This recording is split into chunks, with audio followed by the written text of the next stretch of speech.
Hello, everyone. Welcome to another episode of God's Secret. I'm Anvita Jane, a pivot queen who guides impact driven visionaries in getting unstuck, coming home to themselves, and bringing their big visions to life.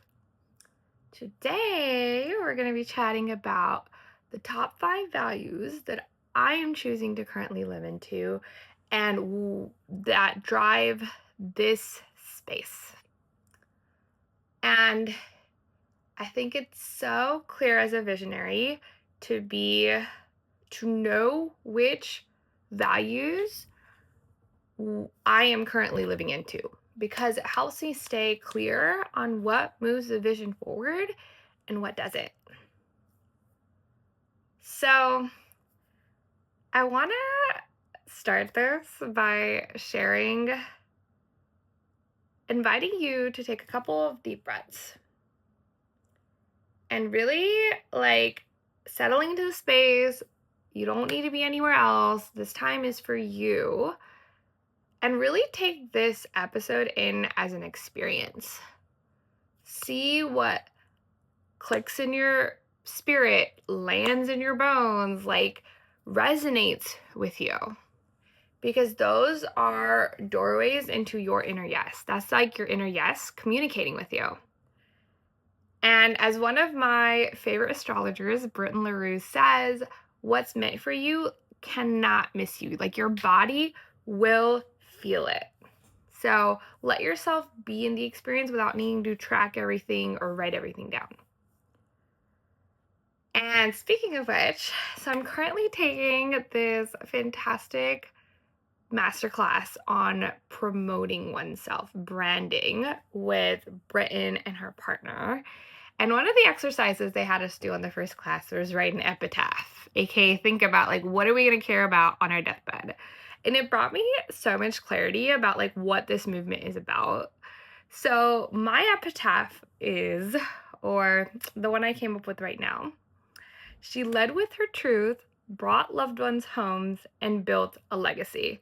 1,000 lives lived in one. Now the nap queen rests until the next reincarnation.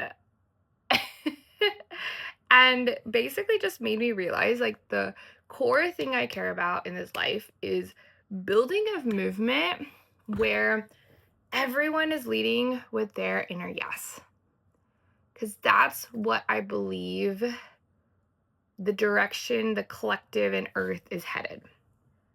So one of the things that I am the most proud of right now is the safety I've created in my own body. And that is the center of this space, this movement, is the body.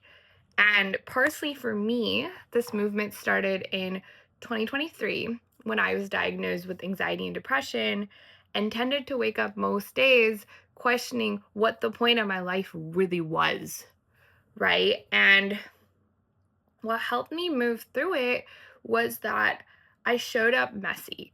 I showed up in devotion with no certainty about where it would lead. And that, because I held myself, that is how I created a sense of safety and belonging within myself.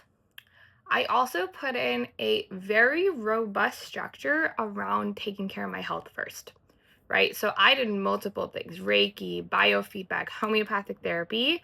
And I also led myself through a career pivot and successfully applied to grad school, even when I was in the throes of my emotions.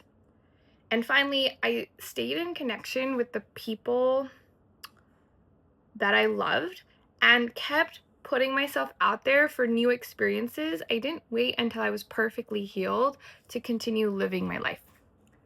And I bring this in because this is a lot of what drives my life now and still. And the current phase of these values was actually planted in this vision. It's kind of wild. So this is almost exactly a year ago. And I still call this night my millionaire night because it truly seeded the legacy that I'm building now into my body.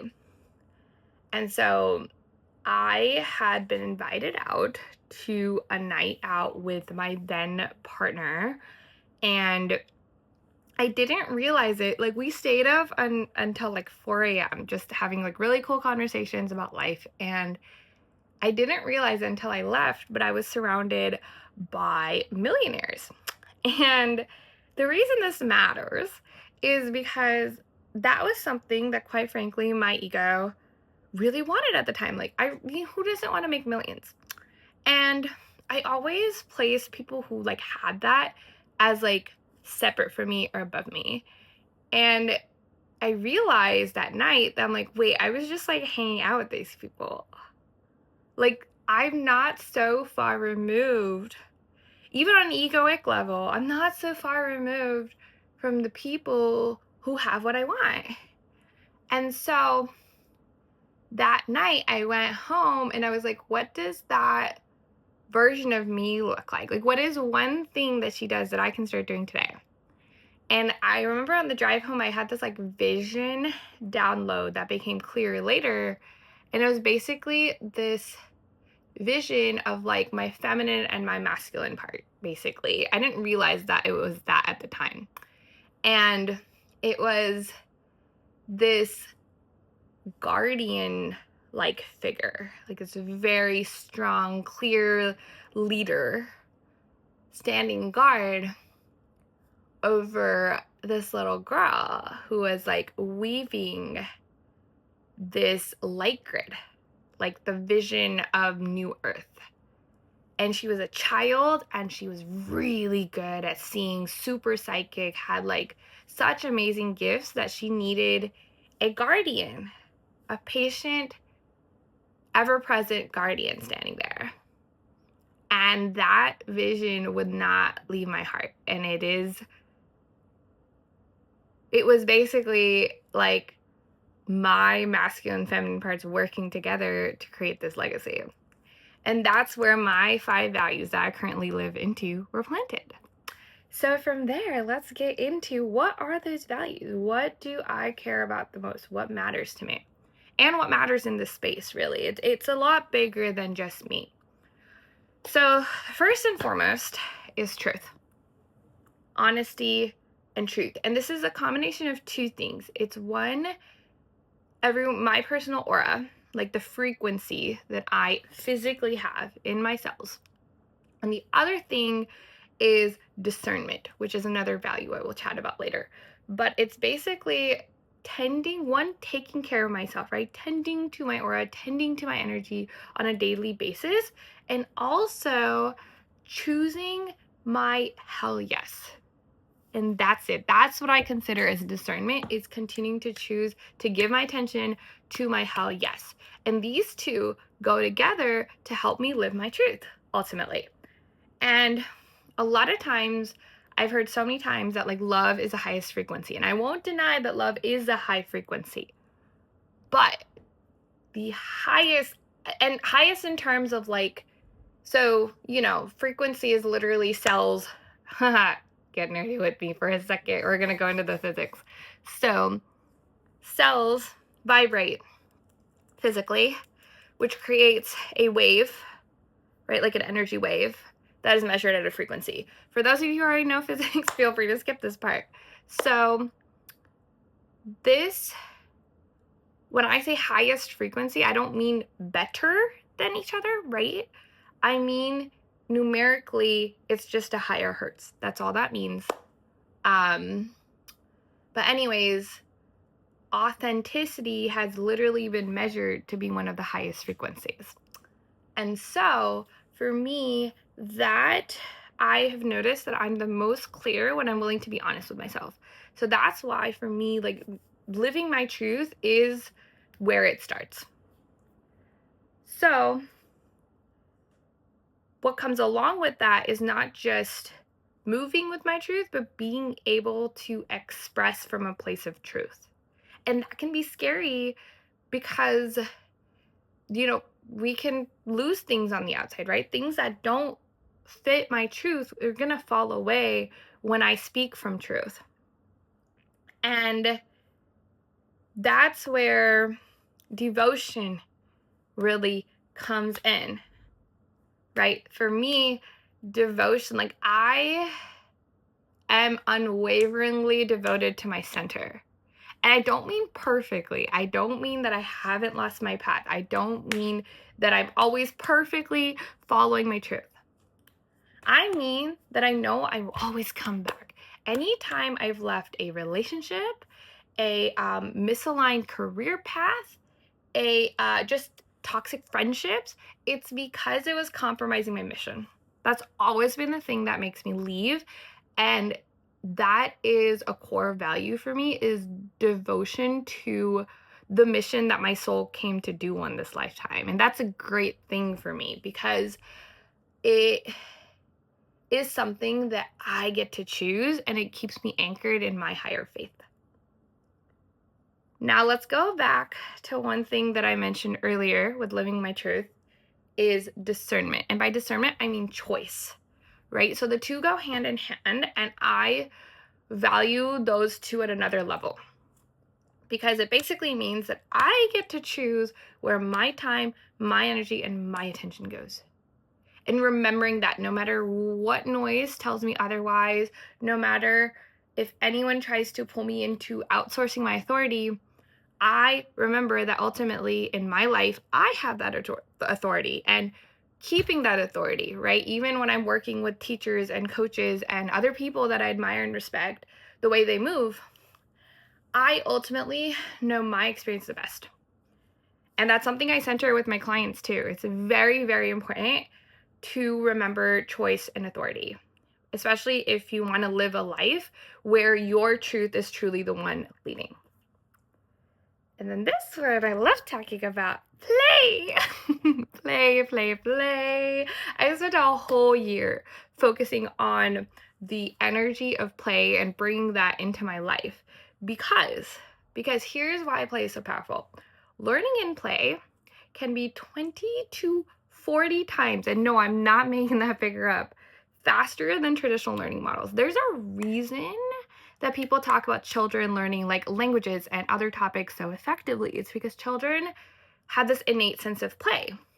And it's always there. It's just that we learn so many different scripts, especially in today's, like I said, traditional learning models and stuff that don't encourage play, which is such a bummer because, like, the year I spent last year was one of the toughest times in my life, the toughest year in a lot of people's lives in terms of transformation and asking them to like face parts of themselves that are really tough to face. And yet it was still my most playful, rich whole year. The two happened together because I was focusing on play. So that is why I will stand 10 toes down on the value of adult play. Like, how do you bring play into your life in a way that still serves your very adult goals, right? Your grown-up goals, so to speak. And then one thing that's been really important to me in just centering my health is reverence. And by reverence, I mean just a deep respect and honoring of the divinity inside all of us and the humanity. They coexist. We're little souls walking around in human bodies on Earth. So they both coexist. And we originate, so it's remembering that we originate in the stars, right? Like that's literally the matter that we're made out of. That's the matter where Earth started. That's the matter where the entire galaxy started. But we are housed inside human bodies, right? I believe in reincarnation. So I believe like all of our souls chose to be in this specific human body on this earth at this time for a very specific reason. And all of us have like different missions that serve the collective shift of the planet, right? Whatever is happening at that time. And that means that while we all might have an idealized version of life or what that mission looks like, we're also going to have like our ego is going to come into play and have, its own things. And we're all going to have little like human tendencies and patterns and projections. And that's something to work with, not against, right? The soul works with the human. So that all kind of boils into legacy. And I truly believe that everyone has a legacy on this earth. Like I said, everyone has a mission on this planet at this specific time that serves the collective shift, collective mission, collective good. And I used to call, this has recently shifted for me. I used to consider like my movement my legacy, but I actually think it's just me being me. And I believe that for everyone, right? Because the way I've noticed, like the way I move through life inspires other people to start moving in certain ways. And then there's like a ripple effect. And that happens for every human, right? That's not something like, oh, I'm special and this happens for me. This happens for every human. So like we can literally change people's lives just by the way we choose to be in our life. That in and of itself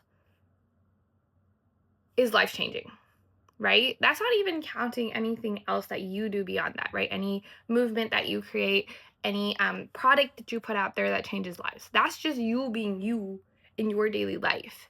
And that ripple effect can often look silent. And so for me, the value here is remembering that like you are the legacy first. You get to live your life. You get to live your cute human little life and know and trust that you're probably changing other people's lives in ways that you don't even realize, hopefully, because you're too busy living your own life. And the reason I wanted to pause and just share the values of mine, and the space with you is just I have felt my life become significantly fuller since I started intentionally choosing from my values. And the biggest thing that creates is self-trust and self-belief. And that's not dependent on doing things right all the time. But it's the fact that I know that I'm clear on the 5 values that I'm living into right now. Maybe 6. God knows, but they're all important. And I know that I'm going to come back to that. So, before I actually invite you into the question, I have one last thing that I just think is so important to emphasize. And it's that by living into my values, I have realized that I know my truth in my freaking bones. Everyone does. It is literally housed in your body. It's the thing that your heart whispers to you about in those quiet moments. It's the thing that you know deep in your bones, even if you can't point to something outside yourself, like you just know. We all have things that we like feel like that. Even if that's not what you're calling it, even if you're not calling it your truth, your intuition, you likely have a sensation of just knowing some things about you and just feeling things that are true for you. So I'm going to invite you to explore that yourself. What are the top 5 values that you are living into right now or want to be living into? And how could you implement those in your life?